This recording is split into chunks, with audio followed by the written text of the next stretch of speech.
নমস্কার। বৃহৎ শিবপুরাণ পূর্বখণ্ড দ্বিপঞ্চাশত অধ্যায় চিত্তশুদ্ধার্থ স্নানবিধি।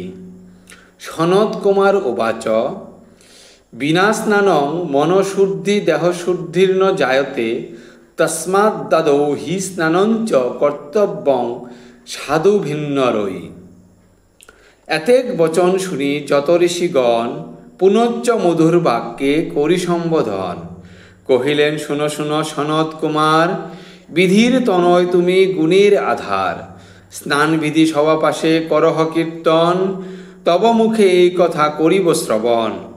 ঋষিদের বাক্য শুনি বিধির তনয়, কহিলেন শুনো বলি ওহে ঋষিচয়।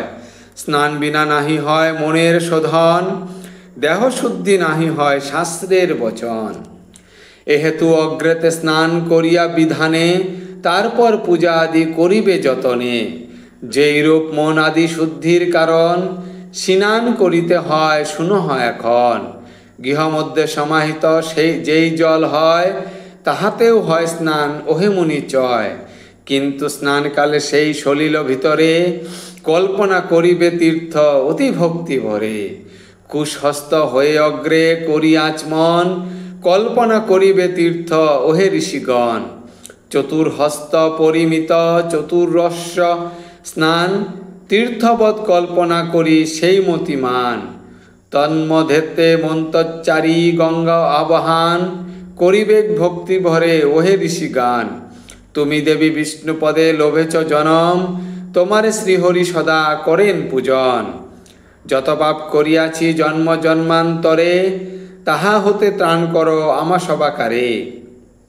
দেবতারা এই কথা করেন কীর্তন, ভূতলে স্বর্গ আর মধ্যেতে গগন। 3 সলে সাধ্য 3 কোটি তীর্থ রয়, সেসব তোমাতে স্থিত নাহিক সংশয়। এই মন্ত্র পাঠ করি অতি ভক্তি ভরে, কল্পনা করিবে তীর্থ শুনো তারপরে। জাহ্নবীর সপ্তনাম করিবে কীর্তন, করিবে কো তারপর মৃত্তিকা গহন। পরিবেক এই মন্ত্র অতি ভক্তি ভরে, শুনো শুনো বন্ধুন বসুন্ধরে নিবেদি তোমারে। অশ্ব দ্বারা সমাক্রান্ত হয়েছিলে তুমি, রথেতে আক্রান্ত হয়েছিলে ওহে তুমি। বিষ্ণু দ্বারা সমাক্রান্ত হও তারপর, করিয়াছি পূর্বে যাহা পাতক নিকর। সেই সব তুমি দেবী করহ হরণ, এই মন্ত্র যথাবিধি করি উচ্চারণ। যথাবিধি করিবেক পরে নমস্কার, শুনশলি বলিয়েবে মন্ত্র যে তাহার। শতবাহু হয়ে দেবী শ্রীহরি তোমারে, রসাতল তল হতে সহজে উদ্ধারে। এতএব করি আমি তোমার প্রণাম, এই মন্ত্রে প্রণমিয়া করিবে স্নান। তারপর দেহ আদি করিয়া মার্জন, উপরে উঠিয়া পরে বসিবে বসন। পরিবে বসন তর্পণ করিবে পরে বিহিত বিধানে, প্রথমে করিবে ব্রহ্মা তর্পণ যতনে। বিষ্ণুর তর্পণ আর রুদ্রের তর্পণ, যথাবিধি সমাপিয়া ওহে ঋষিগণ। প্রজাপতি তর্পণ আদি করি ভক্তি ভরে, দেব যক্ষ নাগ আদি তর্পিবেক পরে। গান্ধর্ব তর্পণ আর অপ্সর তর্পণ, অসুর তর্পণ পরে করিয়া সাধন। ক্রূর সর্প শূর্পণাদি তুষিবার তরে, তর্পণ করিবে সাধু একান্ত অন্তরে। তরু সরীসৃপ খগ আর বিদ্যাধর, তর্পিবেক এই সবে আর জলধর।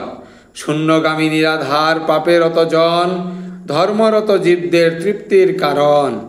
জলদান করি পরে বিহিত বিধানে, করিবেক যাহা পরে শুনহ শ্রবণে। দৈব পক্ষে উপবীতি হইয়া তর্পণ, করিবেক সাধুজন শাস্ত্রের বচন। পিতৃপক্ষে তর্পণাদি করিবে যে নরে, করিবে প্রাচীনী বা বীতি হইয়া সদরে। তারপর সনকাদি ঋষির তর্পণ, করিবেক সাধুমতি শাস্ত্রের বচন।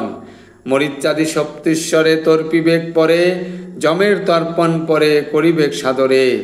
করিবেক কুশস্তে পরে সাধুজন, অগ্নিযাত্রা আদি পিতৃ লোকের তর্পণ। পিতৃ আদি 3 মাতামহ আদিত্রয়, করিবেক তর্পণাদি সেই মহোদয়। তারপর অন্ন বান্ধব জনরে, করিবেক জলদান বিধি অনুসারে। সূর্যাগ্য করিবেক প্রদান তারপরে, যথাবিধি করিবেক প্রণাম ভাস করে। সবার ঈশ্বর তুমি ওহে দিবাকর, সুপ্ত জনে জাগরিত কর নিরন্তর। সুকৃত দুষ্কৃত তুমি দেখো সবাকার, তোমারে প্রত্যহ আমি করি নমস্কার। এই মন্ত্রে প্রণমিয়া দেব দিবা করে, কাঞ্চন স্পর্শিয়া কিংবা বিপ্রে স্পর্শী পরে। নিজ গৃহে সাধুমতি করিবে গমন, এই তো স্নানের বিধি ওহে ঋষিগণ। এই রূপে প্রতিদিন স্নান করিলে চিত্তশুদ্ধি হয় তার সেই পুণ্য ফলে। ভাবশুদ্ধি হয় তার শাস্ত্রের বচন, নাহিক সন্দেহ হইতে ওহে ঋষিগণ। জিজ্ঞাসিলে যাহা কহিনু সবারে, বল বল কিবা আর বাসনা অন্তরে। সমাপ্ত।